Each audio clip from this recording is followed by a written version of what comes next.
নবীকে গায়েব জাননেওয়ালা বলে দাবি করা একটা কুফরি, আর কোরআনের এক আয়াতের বিরুদ্ধে আর এক আয়াতকে দলিল হিসাবে দাঁড় করানি আরেকটা কুফরি, ডাবল কুফরি। এদের কুফরি মতবাদের একটা জ্বলন্ত প্রমাণ, কেউ ইসলামের নামে কুফরি মতবাদ পোষণ করে, কেউ সুন্নিয়তের নামে কুফরি মতবাদ পোষণ করে, কেউ তরিকত মারিফতের নামে কুফরি মতবাদ পোষণ করে। যারা যারা ইসলামের নামে কুফরি মতবাদ পোষণ করে তাদের মধ্যে একটা দল, সেই দলটা হলো কাদিয়ানি। আমি আশা করি আপনাদের বুঝার বাকি নাই যে কাদিয়ানিরা কিসের নামে কি মতবাদ পোষণ করে। ইসলামের নামে কুফরি মতবাদ পোষণ করে। এরা মুসলমান নয়, এরা কাফের। আর কেউ শুধু ইসলামের নামে নয়, বরং আহলে সুন্নাত ওয়াল জামাতের লেভেলে সুন্নি নাম ধারণ করে কুফরি মতবাদ পোষণ করে। এর উদাহরণ হলো আল্লাহ পাক রব্বুল আলামিন পবিত্র কোরআনের সূরা নামালের 65 নম্বর আয়াতে বলেন, কুল্লা ইয়ালামু মান ফিস সামাওয়াতি ওয়াল আরদিল গায়বা ইল্লাল্লাহ। এর অর্থ হলো আল্লাহ বলেন, হে রাসূল করিম সাল্লাল্লাহু আলাইহি ওয়াসাল্লাম, আপনি বলে দিন আসমান জমিনের কোনো বাসিন্দাই গায়েব জানে না একমাত্র আল্লাহ ছাড়া। খুব পরিষ্কার ভাষায় আল্লাহ সূরা নামলের 65 নম্বর আয়াতে ঘোষণা দিয়েছেন, একমাত্র আল্লাহ ছাড়া আসমান জমিনের কোনো বাসিন্দাই গায়েব জানে না। এজন্য হযরত ইমাম আবু হানিফা রহমাতুল্লাহি আলাইহি আহলে সুন্নাত ওয়াল জামাতের আকীদা বিষয়ের যত কিতাবাদি লিখেছেন, এর মধ্যে একটি কিতাবের নাম আছে আল ফিকহুল আকবার। আর সারা দুনিয়ার হানাফি মাযহাবের ভাষ্যকার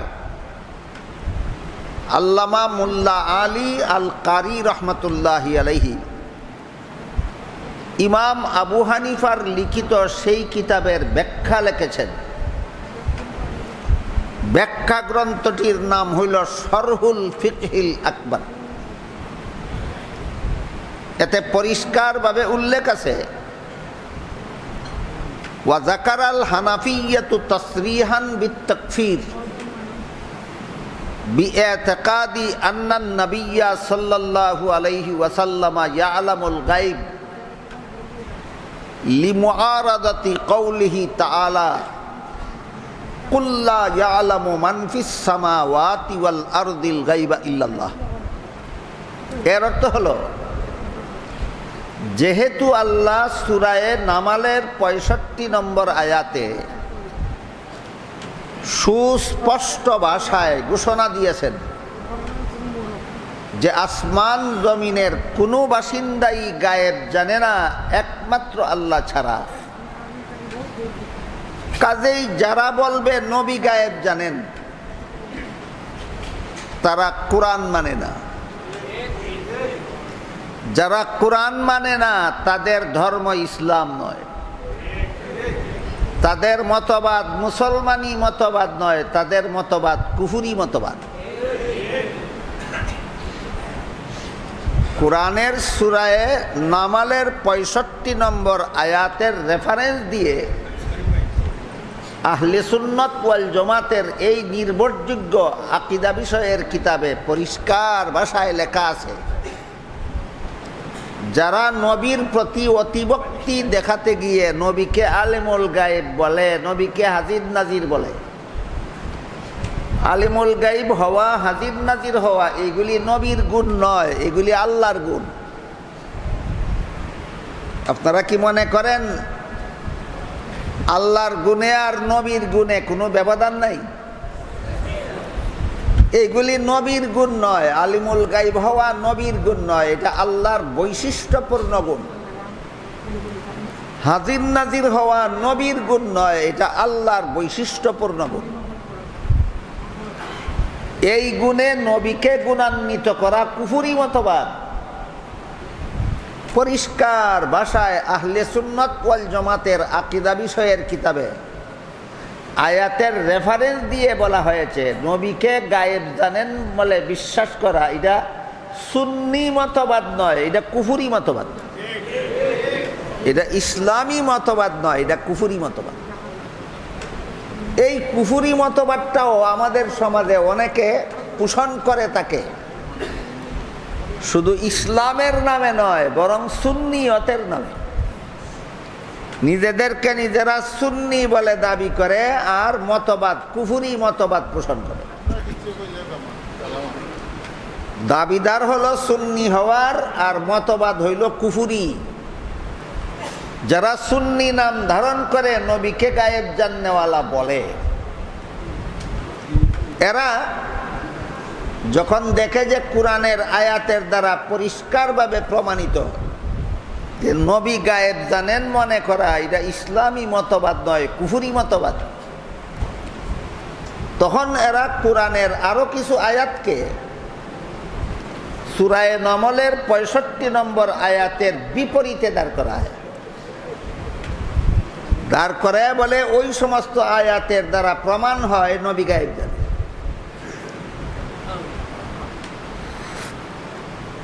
যেমন এক আয়াতে আল্লাহ বলেন, আলিমুল গাইবি ফালা ইউযহিরু আলা গাইবিহি আহাদান ইল্লা মানির তাদামির রাসূল। এখানে আলিমুল গাইব আল্লাহর বেলায় ব্যবহৃত হয়েছে। ৩০ পারা কোরআনের যত আয়াতে আলিমুল গাইব শব্দ ব্যবহৃত হয়েছে সব ক্ষেত্রেই একমাত্র আল্লাহর বেলায় ব্যবহৃত হয়েছে। রাসূলের লক্ষ লক্ষ হাদিসের যেখানে যেখানে আলিমুল গাইব ব্যবহৃত হয়েছে সব ক্ষেত্রেই একমাত্র আল্লাহর জন্য ব্যবহৃত হয়েছে। কোরআনের কোনো আয়াতে রাসূলের কোনো হাদিসে আলিমুল গাইব শব্দটা রাসূলের জন্য ব্যবহৃত হয়নি, কারণ এটা রাসূলের গুণ নয়, এটা আল্লাহর গুণ।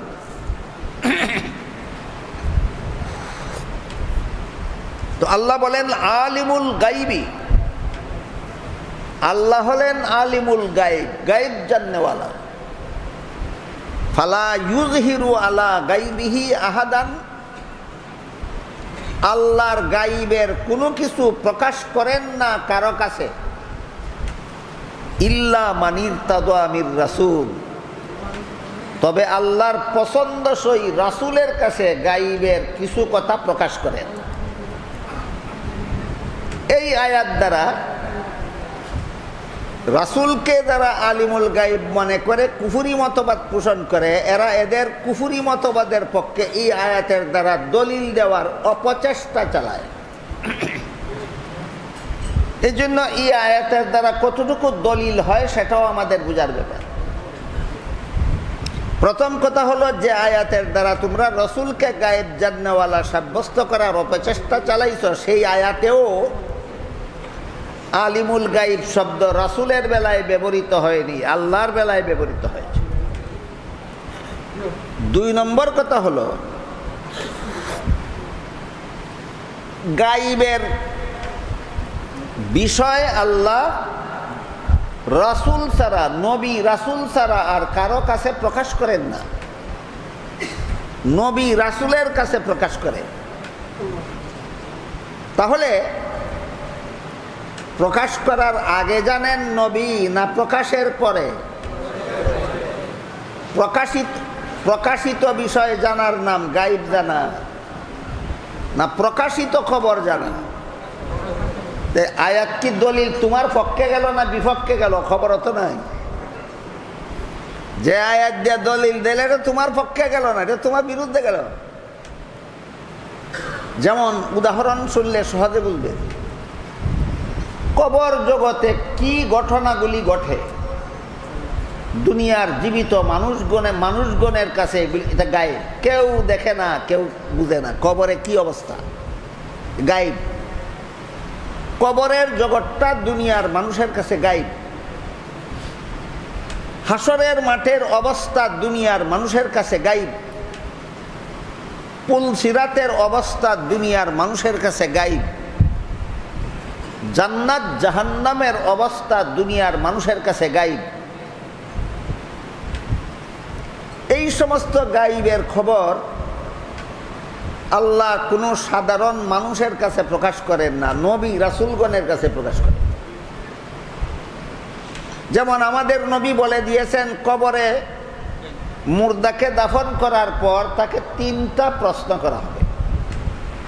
মার রাব্বুকা, মা দীনুকা, মান হাযার রাজুলুল্লাযী বুইসা ফীকুম ওয়া ইউকালু লাহু মুহাম্মদ। আমার মনে হয় আপনারা অনেকেই এর বাংলাটা জানেন। তোমার রব কে, তোমার ধর্ম কি, তোমার নবী কে?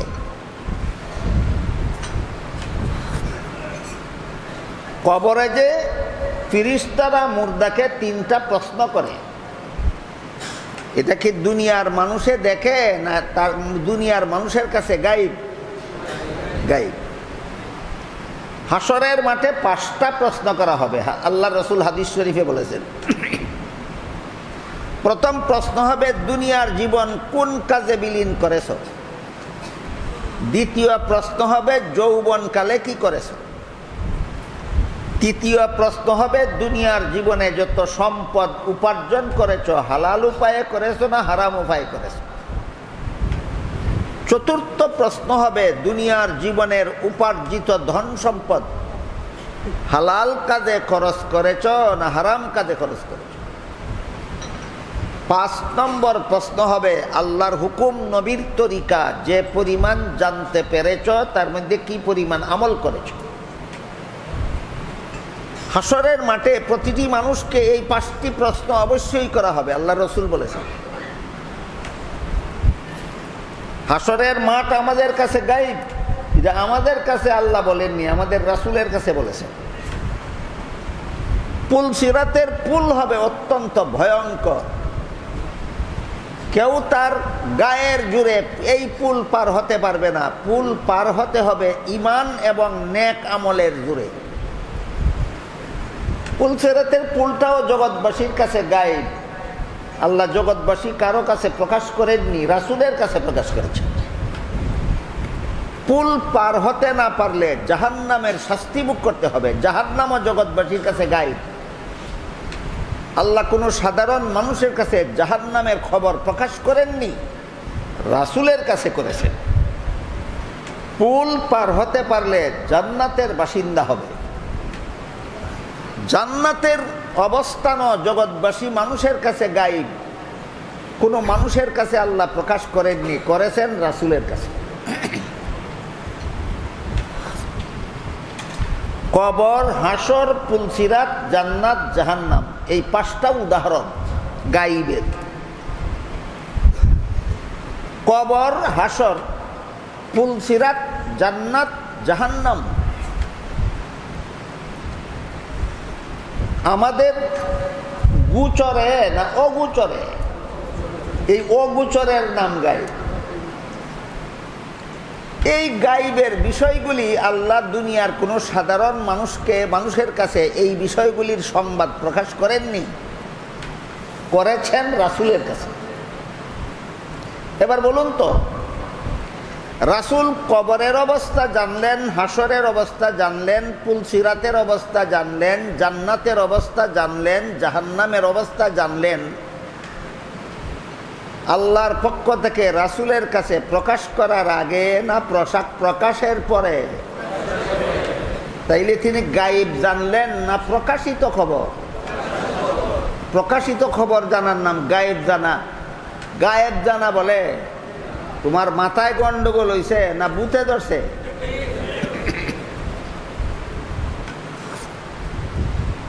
আবার বলি, কবরের অবস্থা আমাদের কাছে গায়েব। আল্লাহ রসুলের কাছে প্রকাশ করেছেন, রসুল জানতে পেরেছেন।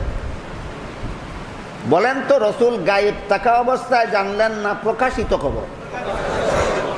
হাসরের অবস্থা জগৎবাসীর কাছে গায়েব, আল্লাহ রাসূলের কাছে প্রকাশ করেছেন, তাই রাসূল জানতে পেরেছেন। গায়েব জানলেন না, প্রকাশিত খবর। একই অবস্থা পুলসিরাতের, একই অবস্থা জান্নাতের, একই অবস্থা জাহান্নামের। রাসূলের কাছে আল্লাহ প্রকাশ করেছেন, রাসূল জানতে পেরেছেন। এই জন্য আহলে সুন্নাত ওয়াল জামাতের আকীদার কিতাবে লেখা আছে, এইগুলি জানার নাম গায়েব জানা নয়। আল্লাহ যে সমস্ত গায়েবের খবর জগৎবাসীর কাছে প্রকাশ করেননি, ওই সমস্ত বিষয় যিনি জানেন তাকে আলিমুল গায়েব বলা হয়। ওইগুলি জানার নাম গায়েব জাননেওয়ালা। যেমন একটা উদাহরণ দিচ্ছি, আল্লাহ বলেন, ইয়াসআলুনাকা আনিস সাআতি আইয়ানা মুরসাহা ফীমা আনতা মিন যিকরাহা ইলা রাব্বিকা মুনতাহাহা। হে রাসূল করিম সাল্লাল্লাহু আলাইহি ওয়াসাল্লাম, লোকেরা আপনাকে জিজ্ঞাসা করে কিয়ামতের কতদিন বাকি। আপনারা কেউ জানেন কিয়ামতের আর কতদিন বাকি? বলতে পারেন কেউ? আল্লাহ বলেন, লোকেরা আপনাকে জিজ্ঞাসা করে কিয়ামতের কতদিন বাকি। আল্লাহ বলেন, আপনি কেমন করে বলবেন কিয়ামতের কতদিন বাকি? এটা তো আমি আপনার কাছে প্রকাশ করিনি, আপনাকে জানাইনি। কিয়ামতের কতদিন বাকি এটা আমি জগৎবাসীর কাছেও প্রকাশ করিনি, আপনার কাছেও প্রকাশ করিনি। কাজেই কিয়ামতের কতদিন বাকি সেটা একমাত্র আমি আল্লাহ ছাড়া কেউ জানে না। এমন বিষয় জানার নাম গায়েব জানা। এমন বিষয় জানার নাম গায়েব জানা। একটা কথা হলো কিয়ামত একদিন হবে, এটাও জগৎবাসীর কাছে গায়েব ছিল। আল্লাহ রসুলকে, রসুলের কাছে খবরটা প্রকাশ করেছেন, রসুল জানতে পেরেছেন। আরেকটা হলো কিয়ামত কতদিন পরে হবে, এটাও গায়েবের খবর, কিন্তু আল্লাহ রসুলের কাছে প্রকাশ করেননি। রসুল এখনো জানেন না, তখনও জানতেন না।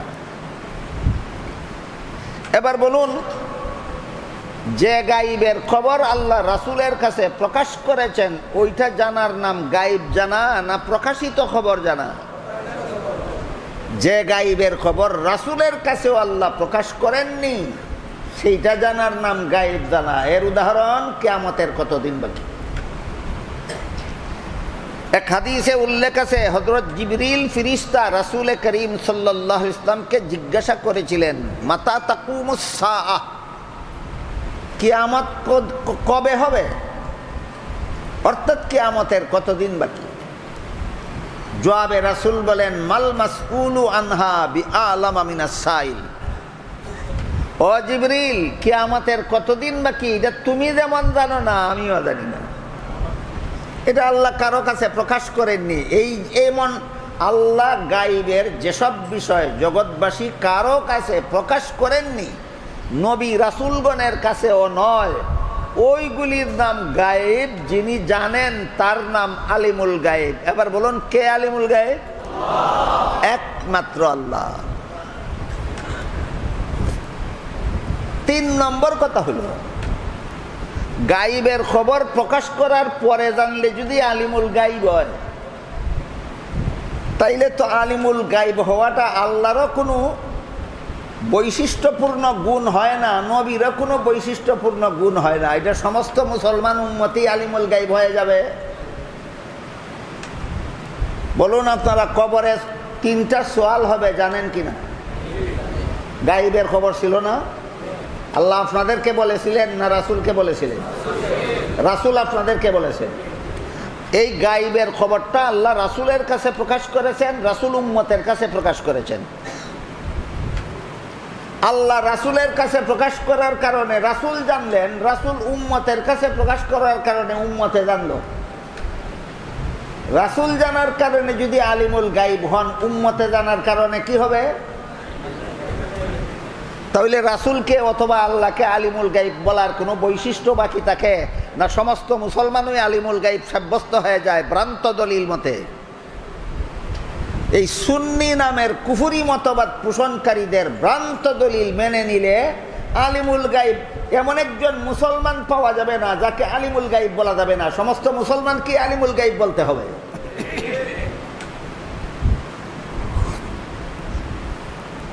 এবার আপনারা বলুন, কবরে যে 3টা সওয়াল হবে আপনারা জানেন কিনা? গায়েব থাকা অবস্থায় জেনেছেন না প্রকাশ করার পর? আপনাদের কাছে প্রকাশ করলেন কে? রাসূল। রাসূলের কাছে প্রকাশ করেছিলেন কে? আল্লাহ রাসূলের কাছে প্রকাশ করার কারণে যদি তিনি আলিমুল গাইব হন, তাইলে রাসূল উম্মতের কাছে এই খবর প্রকাশ করার পরে উম্মত কি হয়? তাহলে কইয়া যা আলিমুল গাইব কদম। হে সুন্নি নামদারি কুফুরি মতবাদ পোষণকারীরা, বল আলিমুল গাইবের সংখ্যা কত? একই অবস্থা কবরের বেলায়, একই অবস্থা হাসরের বেলায়, একই অবস্থা পুলসিরাতের বেলায়, একই অবস্থা জান্নাতের বেলায়, একই অবস্থা জাহান্নামের বেলায়। এই সবগুলি গাইবের জগৎ। এইগুলির কিছু কিছু খবর আল্লাহ রাসূলের কাছে প্রকাশ করেছেন। রাসূলের কাছে প্রকাশ করার পরে রাসূল প্রকাশিত খবর জানতে পেরেছেন। প্রকাশিত খবর জানার নাম গাইব জানা নয়। রাসূলের কাছে প্রকাশ করার পরে রাসূল তার উম্মতের কাছেও প্রকাশ করেছে। রাসূলের কাছে প্রকাশ করার পরে জানলে যদি রাসূল আলিমুল গাইব হন, তাহলে উম্মতের কাছে প্রকাশ করার পরে জানলে উম্মত কি হয়? তাহলে আলিমুল গাইব কজন হইল? কাজেই এইরকম ভ্রান্ত দলিল দিয়া কুফুরি মতবাদ মুসলমানদের মধ্যে চালু করা, এটা মাতাল ছাড়া আর কোনো মানুষের কাজ হতে পারে না। আলিমুল গাইবি লা ইউযহিরু আলা গাইবিহি আহাদান ইল্লা মান ইরতাদা মির রাসূল। এই আয়াতের দ্বারা যে রাসূলকে আলিমুল গাইব সাব্যস্ত করার অপচেষ্টা করলো, সাব্যস্ত হইল না আলিমুল গাইব না কথাটাই সাব্যস্ত হইল? আরেকটা আয়াত এরা অপব্যাখ্যা করে ব্যবহার করে রাসূলকে আলিমুল গাইব সাব্যস্ত করার জন্য। সেটা হইল আল্লাহ বলেন, ওয়ামা হুয়া আলাল গাইবি বিদানিন। রাসূল উম্মতের কাছে গাইবের খবর বলতে কার্পণ্য করেন না। রাসূল উম্মতের কাছে গাইবের খবর বলতে কার্পণ্য করেন না, বখিলি করে না। অর্থাৎ আল্লাহ গাইবের যত খবর রাসূলের কাছে প্রকাশ করেন, সবগুলি খবর রাসূল উম্মতের কাছে প্রকাশ করে দেন। আবার বলো আলিমুল গাইব কজন? না, আমার কথা বুঝেন না আপনারা? কবরের জগৎ গায়েব ছিল, খবরটা আল্লাহ রাসূলের কাছে প্রকাশ করেছেন। হাসরের জগৎ গায়েব ছিল, খবরটা আল্লাহ রাসূলের কাছে প্রকাশ করেছেন। পুলসিরাতের খবর গায়েব ছিল, আল্লাহ রাসূলের কাছে প্রকাশ করেছেন।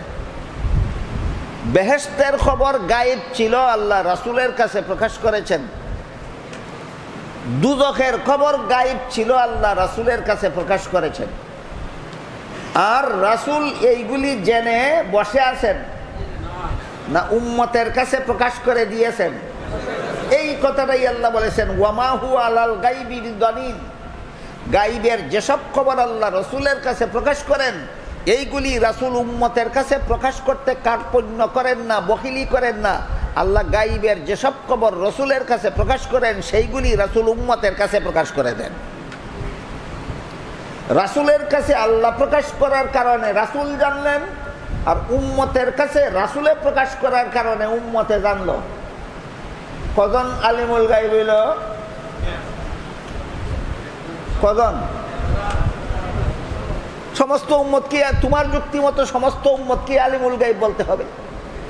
তো সমস্ত উম্মতই যদি আলিমুল গাইব হয়, তাহলে আলিমুল গাইব কথাটা কি রাসূলের প্রশংসা হয় না আল্লাহর প্রশংসা হয়? না এই কথার কোনো ভ্যালুই থাকে না? এই কথার কোনো ভ্যালুই থাকে না। এই জন্য ইমাম আবু হানিফা রহমাতুল্লাহি আলাইহির লিখিত কিতাব ফিকহে আকবর, এর ব্যাখ্যা গ্রন্থ শরহে ফিকহে আকবরে পরিষ্কার ভাষায় উল্লেখ আছে,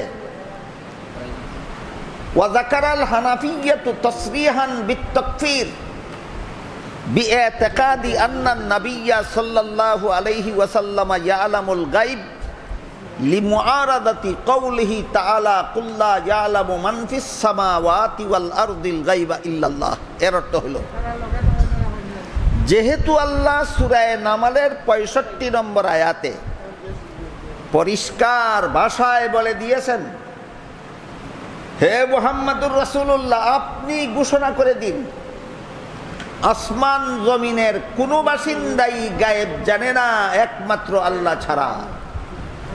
কাজেই আহলে সুন্নাত ওয়াল জামাতের আকীদার কিতাবে লেখা, কি লেখা, যেহেতু আল্লাহ এই ঘোষণা দিয়েছেন রাসূলের মাধ্যমে, কাজেই কেউ যদি বলে রাসূল গায়েব জানেন, তাইলে সে কোরআনের আয়াতটা মানে না। আল্লাহ কোরআনের আয়াতে বলেন একমাত্র আল্লাহ ছাড়া জগতের কেউ গায়েব জানে না।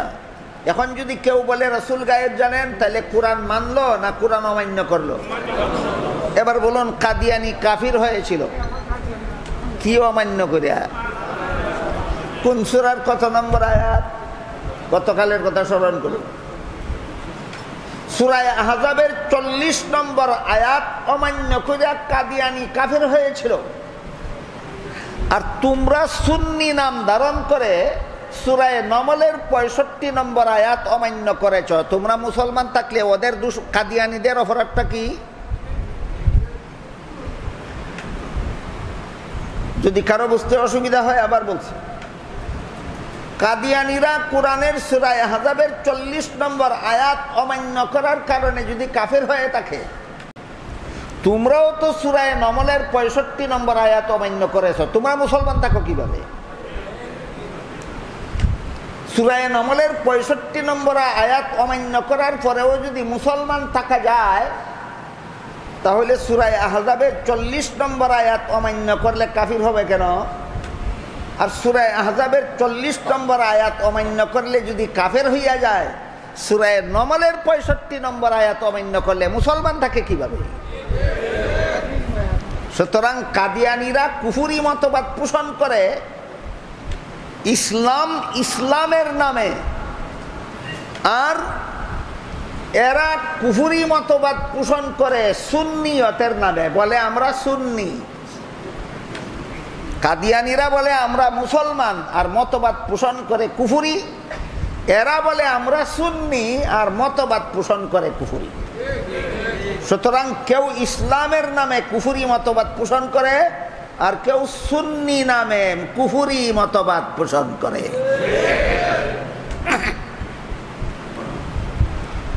মুহাম্মাদুর রাসূলুল্লাহ সাল্লাল্লাহু আলাইহি ওয়াসাল্লামকে আল্লাহ সৃষ্টির শ্রেষ্ঠ মর্যাদা দান করেছেন, সৃষ্টির শ্রেষ্ঠ। এই শ্রেষ্ঠত্বের পরিচায়ক উপাধিমূলক বহু শব্দ আল্লাহ কোরআনে ব্যবহার করেছেন, রাসূল তার হাদিসে ব্যবহার করেছেন। ওইগুলি হইল রাসূলের গুণ, আল্লাহর গুণ নয়। আলিমুল গায়ব, হাজির নাজির হওয়া আল্লাহর গুণ, রাসূলের গুণ নয়। যেমন কোরআনের এক আয়াতে আল্লাহ পাক রব্বুল আলামিন বলেন, ওয়ামা আরসালনাকা ইল্লা রাহমাতাল লিল আলামিন। হে রাসূল করিম সাল্লাল্লাহু আলাইহি ওয়াসাল্লাম, আপনাকে আমি জগৎবাসীর জন্য রহমত বানাইয়া পাঠাইছি। কোরআনের ভাষায় এই কথাটাকে রাহমাতাল লিল আলামিন বলা হয়েছে। বুঝে থাকতে বলুন তো, রাহমাতুল লিল আলামিন আল্লাহর গুণ না রাসূলের গুণ? তাহলে রাসূলের গুণ আলাদা না একাকার? খাতামুন নবিয়্যিন রাসূলের গুণ, আল্লাহর গুণ নয়। শাফিউল মুজনিবিন রাসূলের গুণ, আল্লাহর গুণ নয়। ইমামুল মুরসালিন রাসূলের গুণ, আল্লাহর গুণ নয়। আর আলিমুল গায়ব আল্লাহর গুণ, রাসূলের গুণ নয়। হাজির নাজির আল্লাহর গুণ, রাসূলের গুণ নয়। তোমারে এত হেডমাস্টারি করার কথা কে কইছে? আল্লাহর গুণ কাইরা নিয়া রাসূলরে দেও, রাসূলের গুণের কোনো অভাব আছে নাকি? এইভাবে যে আয়াতের ব্যাখ্যায় আহলে সুন্নাত ওয়াল জামাতের আকীদার কিতাবে লেখা আছে রাসূলকে গায়েব জাননেওয়ালা বিশ্বাস করা কুফরি মতবাদ, এই আয়াতের বিরুদ্ধে কোরআনের অন্য আয়াতকে আয়াতের বিরুদ্ধে দাঁড় করায়। বলুন সেই আয়াতগুলি কি সত্যই বিরুদ্ধে যায়, না সেই আয়াতগুলির ভিন্ন ব্যাখ্যা মর্ম আছে? ভিন্ন ব্যাখ্যা মর্ম আছে। যেমন এই যে বললাম, লা ইউযহিরু আলা গায়বিহি আহাদান ইল্লা মান ইরতাদা মির রাসূল। গায়বের কিছু সংবাদ আল্লাহ রাসূলের কাছে প্রকাশ করেন, প্রকাশ করার পরে জানার নাম গায়ব জানা নয়। রাসূল এইগুলি আল্লাহর কাছ থেকে জেনে নিয়ে উম্মতের কাছে প্রকাশ করেন।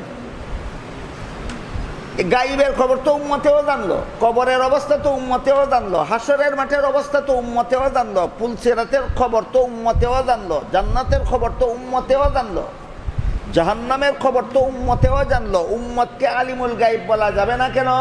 প্রকাশের আগে জেনেছিল না প্রকাশের পরে?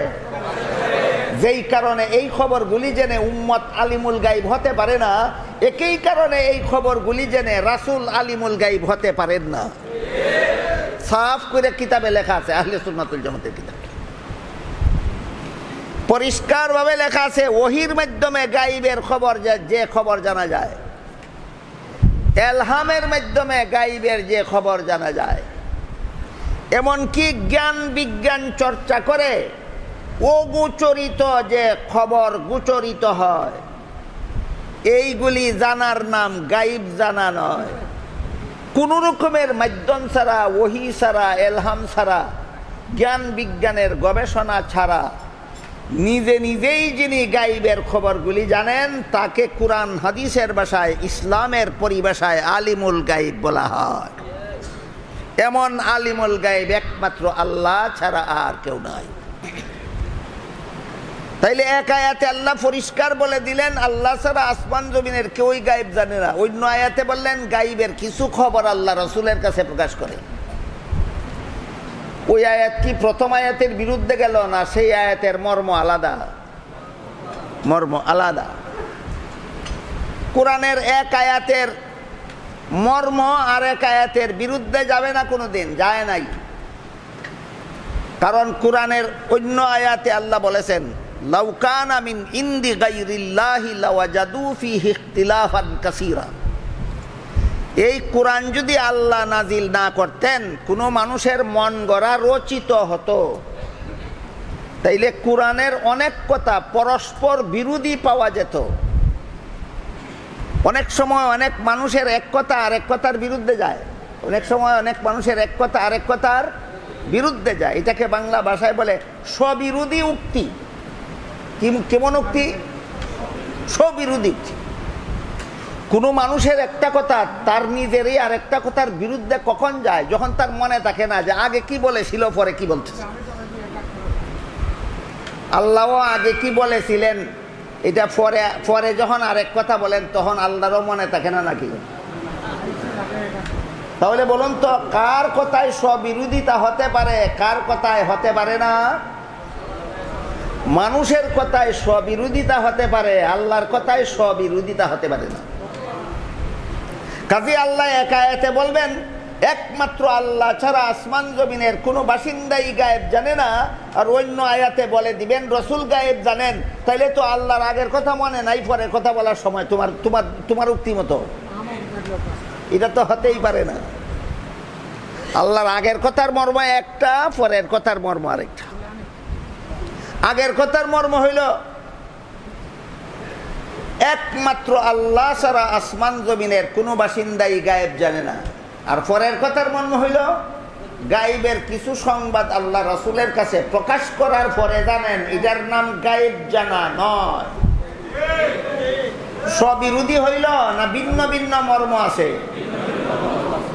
এরকম ভিন্ন ভিন্ন মর্ম সম্বলিত একটা আয়াতকে আরেকটা আয়াতের বিরুদ্ধে দাঁড় করানিটাকে এক হাদিসে আল্লাহর রাসূল বলেছেন এটা আরেকটা কুফরি, আরেকটা কুফরি। কোরআনের এক আয়াতের বিরুদ্ধে আর এক আয়াত দিয়া দলিল দেওয়া আরেকটা কুফরি। রাসূলকে গায়েব জাননেওয়ালা বলে দাবি করা একটা কুফরি। এই কুফুরির পক্ষে কোনো কোনো আয়াতকে ওই আয়াতের বিরুদ্ধে দাঁড় করানি আরেকটা কুফুরি। ডাবল কুফুরি মতবাদে লিপ্ত এরা। কিসের নামে? সুন্নি নামে। কিসের নামে? সিহাসিত্তার বিভিন্ন হাদিসের কিতাবে পরিষ্কার ভাষায় উল্লেখ আছে, কোরআন নিয়ে ঝগড়া করা কুফুরি। এর ব্যাখ্যায় লেখা আছে কোরআন নিয়ে ঝগড়া করা মানে কি? কোরআনের এক আয়াতে আল্লাহ একটা কথা বলেছেন, মর্ম পরিষ্কার, আর এক আয়াতে এই ব্যাপারে এমন একটা কথা বলেছেন যার মর্ম আলাদা। আলাদা মর্ম সম্বলিত আয়াতটাকে সুস্পষ্ট মর্ম সম্বলিত আয়াতের বিরুদ্ধে দলিল হিসাবে ব্যবহার করা, এইটা হইল কোরআন নিয়ে ঝগড়া করা। আল্লাহ রসুল বলেন এই রকম ঝগড়া যারা কোরআন নিয়ে করে, এই ঝগড়া করাটা আরেকটা কুফরি। কাজেই রসুলকে গায়েব জাননেওয়ালা বলা একটা কুফরি, আর ওই সমস্ত আয়াতকে অপব্যাখ্যা করিয়া সূরা নমলের 65 নম্বর আয়াতের বিরুদ্ধে ব্যবহার করা আরেকটা কুফরি। এরা কুফরি মতবাদ পোষণ করে কুফুর নামে না সুন্নি নামে? সুন্নি নামে। এবার বুঝে থাকলে বলুন, আলিমুল গাইব নবীর গুণ না আল্লাহর গুণ? আল্লাহর গুণ কেড়ে নিয়ে নবীকে দেওয়ার নাম সুন্নিয়ত নয়, কুফরি মতবাদ। আল্লাহর গুণ কেড়ে নিয়ে নবীকে দেওয়া সুন্নিয়ত না কুফরি মতবাদ? আল্লাহর গুণ কেড়ে নিয়ে নবীকে দেওয়া সুন্নি মতবাদ নয়, কুফরি মতবাদ। আল্লাহ বলেন আকিমুদ্দিন, ইসলামের নামে কুফরি মতবাদ পোষণ করবা না, সাবধান। তোমরা যারা যারা ইসলাম ধর্মের অনুসারী, তোমরা ইসলামের বিশুদ্ধ মতবাদে অটল থাকো, ইসলামের নামে ভ্রান্ত মতবাদ প্রচার করবে না, সাবধান।